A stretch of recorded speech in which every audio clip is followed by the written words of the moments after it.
What's going on? Your boy back at it again, another hot review. Drams on deck. Today, we got two potential heavy hitters. Potential. The reason why I'll say potential, I'm going to tell you why in a second. But first, let me introduce them to you, though. Today, we have the High West Whiskey Double Rye coming out of Utah. Yes, sir. There's a special guest here today. I'll tell you why in just a second. But this is the High West Double Rye. And the second, we have this one right here. The WhistlePig 10-year whiskey rye. Yes, sir. So, real quick. So, as you can see, I just opened this. I just bought this bottle yesterday. So, I'm literally opening the bottle and pouring it. You know, now normally I let it open up and stuff like that. But today I just figured, you know, I pretty much just walk it through and just do it everything and struggling to get this open. So currently, I'll be honest with you. Traditionally I'm not a what you would call a rye guy per se. I'm usually prefer the wheat ones per se.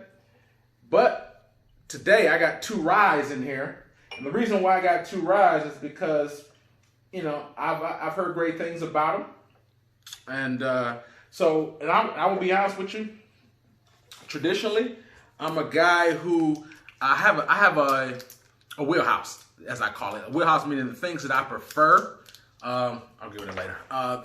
Things I prefer to drink. So I prefer, like if I'm talking about bourbon, weeder ones, and even in scotches, I prefer sherry or vanilla. So I tend to know that I lean towards more of the sweeter side more so than the rye side. The rye is a little bit more drier. I find it on my palate is more drying, and I find the spice is okay. But to me, I prefer the nuances of a sweeter, less dry spirit than a spicier, dry one.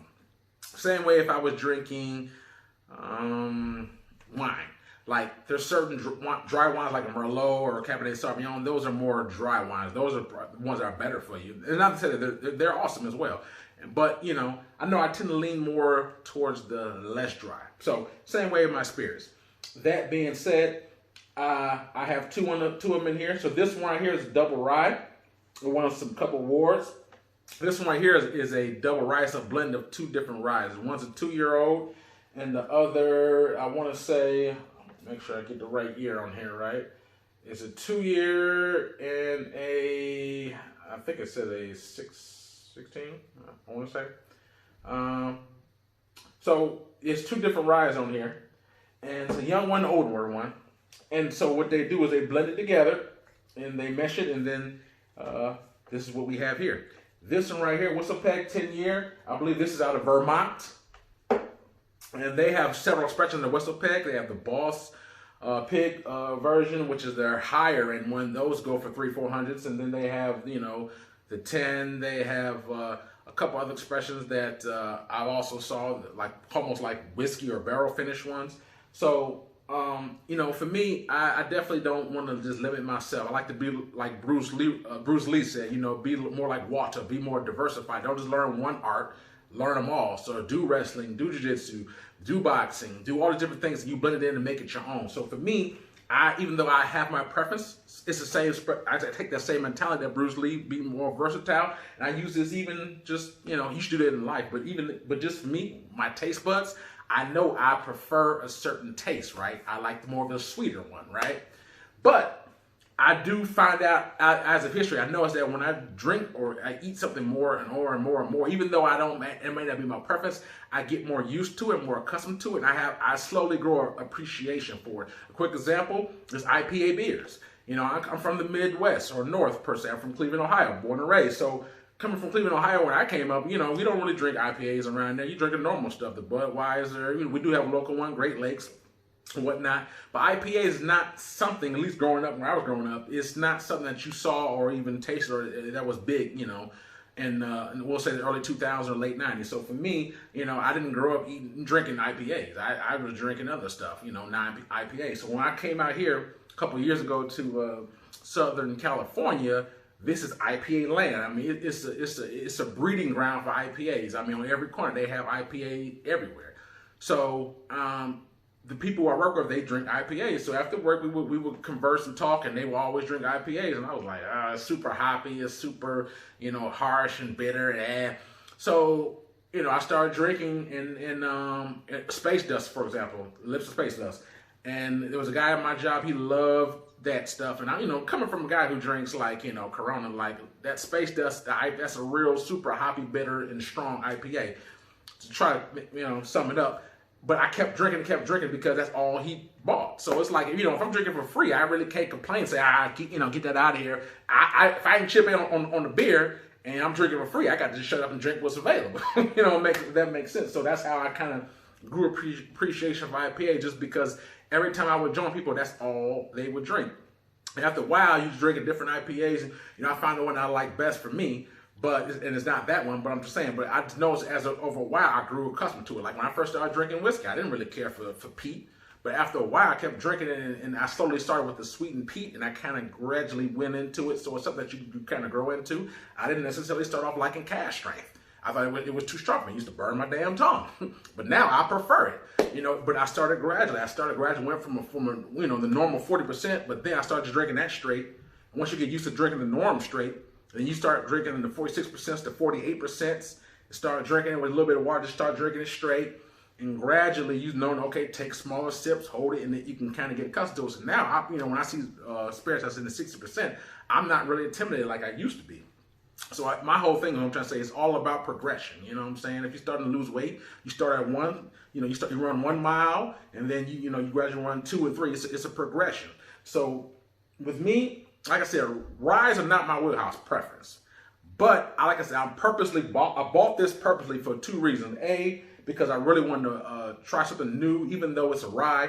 It got great awards. I just want to try something new, but specifically, I wanted to share it with you. Like, just because it's not my personal, like my go-to option A1, doesn't mean it can't be good. So I don't know exactly what these taste like. I've never tried neither one of these before. So this is going to be my very first experience on camera with you guys.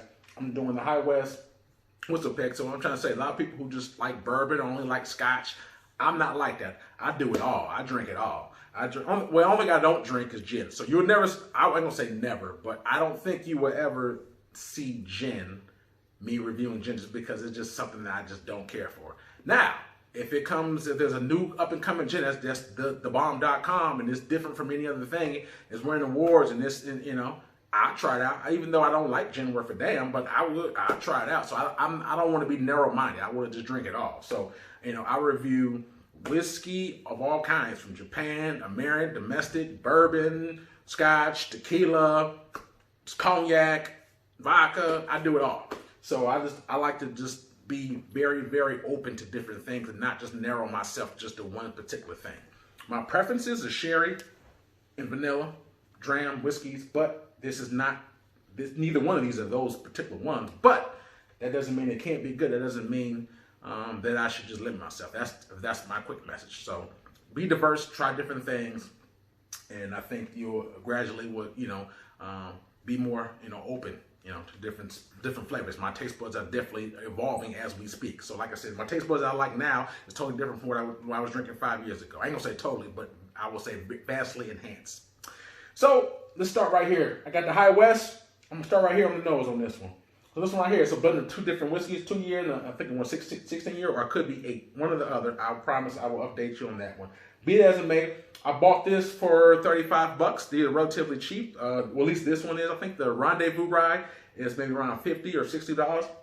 They have 4 main ones. They have, High West in particular have multiple expressions, but the one that you see, the 4 you see the most is this one. There's a Campfire, the Rendezvous Rye, and the Grand Prairie.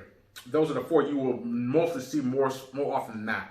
And WhistlePig, they have multiple expressions. As I said, the Boss Pig one, they have the 10 year, they have one that comes in a red bottle. I don't recall the name. And there's another expression that I normally see. They both have multiple expressions.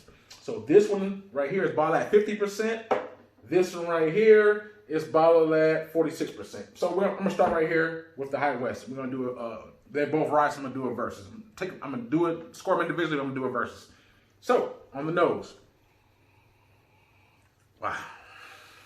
Okay.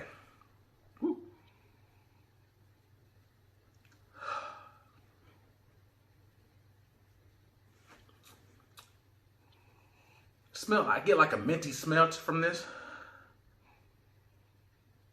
Like a mint. Like a spice. I can't pinpoint what spice it is. But that's why I'm picking a mint spice. It's not like a super heavy, pungent alcohol smell to it.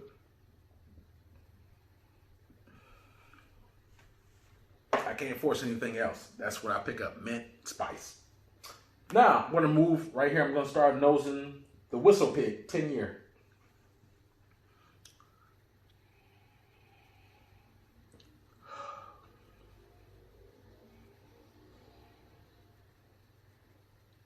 I pick up a little bit more sweetness on the nose at least. Pick up a little bit of vanilla. Now keep in mind, this was aged in bourbon barrels. So it's not necessarily called, it's called a whiskey, not a bourbon, but it was aged in bourbon barrels. So I'm picking up more of a little bit of a tone of vanilla and oak, and that's probably from the bourbon influence.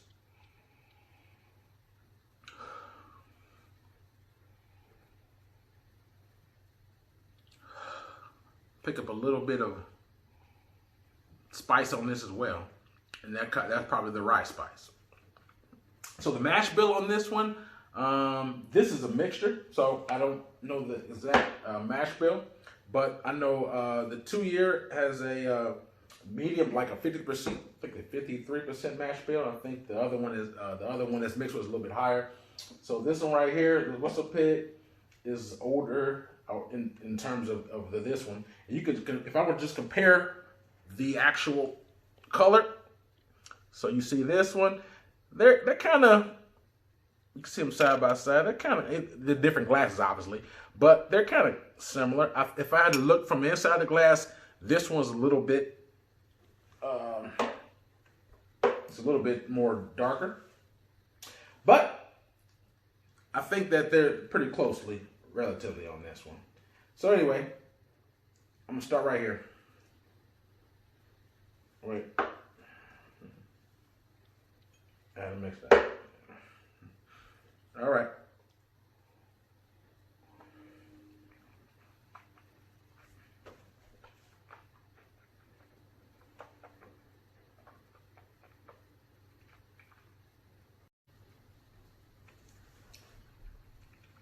I think it's pretty good, man.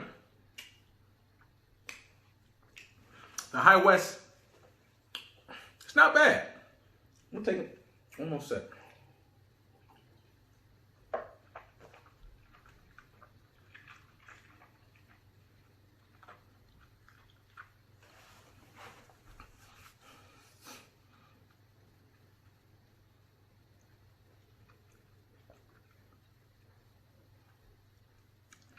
So with this one, you pick up some spice. I pick up definitely, it's very unique that you don't get no burn whatsoever. You get a multitude of spices in here, but it's not the normal, like, I'm a sweeter guy, so it's not the normal cinnamon per se or even nutmeg. I can't pinpoint what spice I get, but you definitely get a nice spice element on the middle palate. It's smooth, no burn. And you get a little bit of oak in there. And it's a very nice, pleasant dram. I mean, like I said, it's not super sweet. So if you're talking about on a sweetness scale, 1 to 10, 10 being the sweetest, if I'm talking about what I pick up sweetness-wise, it's probably on like a 4. So it's not a lot of sweetness on there. But on the spice scale, the spice scale is probably like a 7. So you pick up a heavy spice on there. But it's not very abrasive or aggressive. It's a very nice, pleasant, medium consistency of spice on there, and that's mainly the prevalent thing that I pick up. A little bit of water, just see what we're trying to.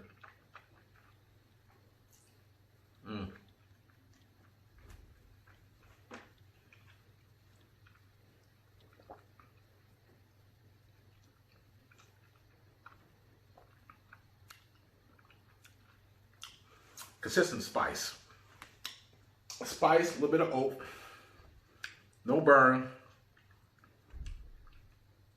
spice may be like a cumin or like a nice. It's not peppery. And it's not super peppery. Like a little bit, maybe. I say just a little white pepper, maybe. But it's not. I wouldn't say it's peppery, but I do pick up a little white pepper influence on there. Maybe cumin, but a nice balance of sweetness. This is something that you could probably even mix it. You know, you can mix it pretty good if you wanted to. As you know me, I'm not a mixing guy. I prefer drinking neat. I'm a neat monster. So, but I'm just saying, this is something that if you wanted to, you could mix this and it could be good. So, like I said, it's not sweet really. It's not smoky per se, and it's not really, you don't pick up any smoke either. But you do pick an assortment of different spices. Like I said, some white pepper on that thing. You know, maybe a little, some kind of grain I'm picking up, you know, and this is all balanced from the beginning of it to the end palate. The finish on this is pretty medium. It's not, you know, like super long. It's not short. It's like a medium balance on the finish. But spice, oak, cumin, white pepper, and no smoke, no sweetness, not, you know, and it has like I said, it's different from my normal wheelhouse. But it's definitely palatable. It's not bad at all, you know. But it's something, like I said, you know, for me, that I stepping outside of my comfort zone, trying something different. So that's what I'm picking up on this one.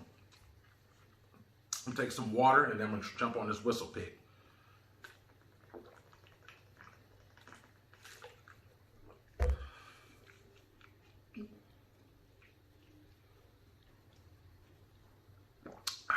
Come on, cleanse my palate.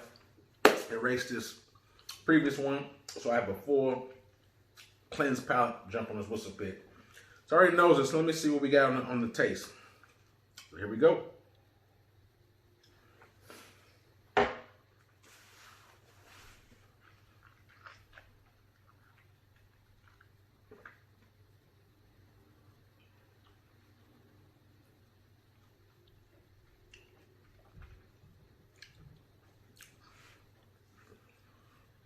Let me try one more sip before I go in.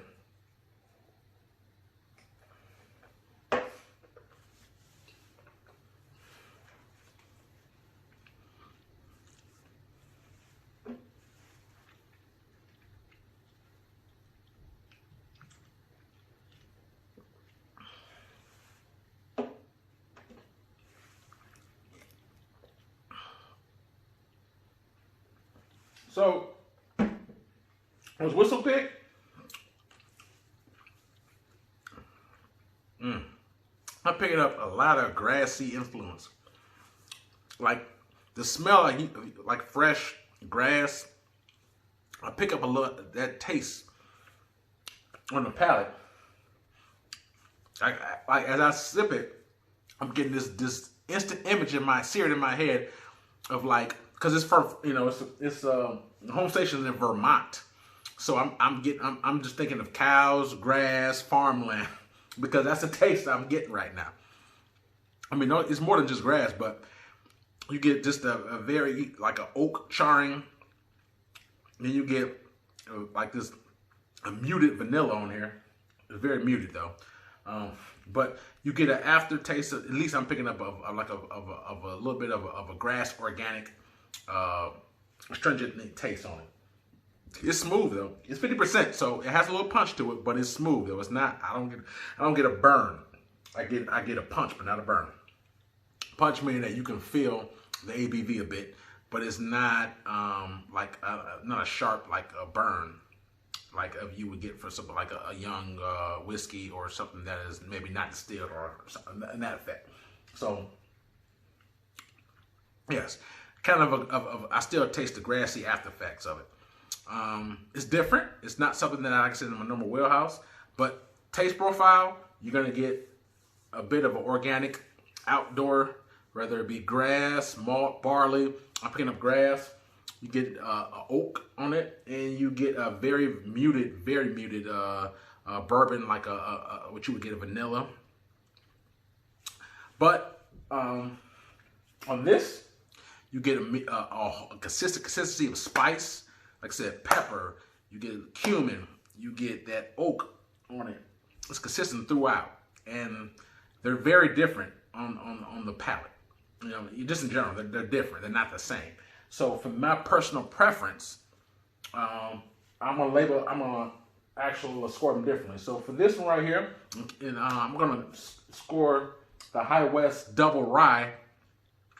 I give it a solid 7, and that's pretty good because, to the fact, I'm not a rye guy in nature. That's not normally what my preference and what I drink normally and what my taste profile is. But this is consistent. You get spice, like I said. So if you're looking for something that's pretty sweet, or a cherry bomb or anything like a vanilla, like a vanilla monster, you're not gonna get that from either one of these. Okay. So this one right here, you're gonna get the spice, and you're gonna get a little bit of oak. Consistent spice. It's not, when I say spice, it's not spicy like hot. It's not hot like even like caliente hot. It's not like that. The spices is like the pepper spice, but not like the hot spice. This right here is I get more of an organic feel from it. Like I said, the grass, the vanilla, the oak. That's what I get, but it's muted vanilla. It's very faint. So they're very different. So for me, I would score this a solid 7. I think that for me, this is something that, even though I don't prefer, it's not my preference in my natural taste, but I do like it. It's something that I can definitely drink it when I'm in the mood for something that's more spicier. Because sometimes I don't always want to share about. Sometimes I don't always want to be on Smiles. Sometimes I might not be in the mood for a peat. This could be something that is like my go-to. That, okay, I don't want it peaty and I don't want it sweet. I want something else. This could be something. This is in this High West could be my next go-to for me, a personal preference. So for me, I give this a solid 7. Like I said, you're gonna get spice, pepper, cumin, and oak. And barley. That's what I pick up on this. No, like I said, sweetness is not there. The peat is not there in either one of them. Moving on to the WhistlePig. WhistlePig, I will probably give this a 6. Mainly because, like I said, the grassiness is, it's different, but it's not necessarily something I probably want to drink on a regular.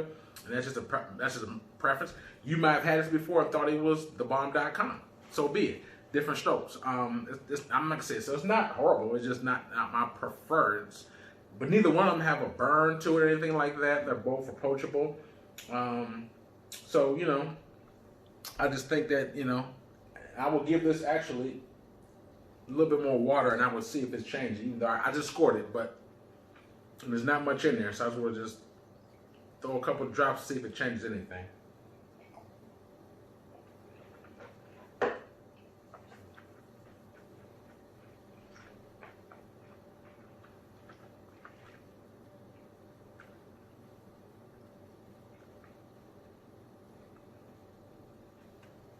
I will say the vanilla comes out a little bit more with the water. It's very little bit. The vanilla comes out more, drowns a little bit more of the grass out. But still in the 6.5 range for me. This I would give us a solid 7. High West. So preference wise, I'll go the High West Double Rye over the WhistlePig 10. That's just my personal preference. They are both different, and that's why I say step out your comfort zone and try something different. That's what I'm doing right here. So this is not bad. And as far as comparing it to, I've never had anything that tastes quite like this. Because like I said, I don't drink a lot of rye. So, I can't, normally I could give y'all a comparison, but there's nothing that I've had that I can compare to. And even people who do drink rye, I've seen a couple of reviews, a lot of reviewers said this is not like a normal rye. This is very different from even normal people who prefer rye. This is even different for those people. Some of the aficionados said that. So I couldn't give you a comparison for this double rye. I'm sorry. For this one right here, I really can't. The only thing I can remotely think that I can compare this to is the Horse Soldier Barrel Strength, the one that I did. Horse Soldier has several ones. That the Barrel Strength one, I didn't care for the Barrel Strength. This, in my opinion, is WhistlePig 10 is better than the Horse Soldier Barrel Strength. It's better than that. But the reason why I say it reminds me of it because with that particular one, it reminds me of the outdoor, the grassy type of effect. But this one is smoother in my opinion. It also has a little bit better flavor. But all in all, you know, they're very different. So I give this a 6. I give this a 7. They're both different. They're both ryes. You're gonna get consistent spice, white pepper. You're gonna get a little outdoor, organic. You get grass. You get muted vanilla. You get oak on this one right here. They're different. Both smooth, no bite to it. So that's my opinion. Drams got more heat coming your way. Please hit the like button, subscribe, hit me in the comment box. I would definitely reply back to y'all and let y'all know. Anything that you like to see, let me know. Thank you for your support. Thank you for your time. Drams on deck, yes sir.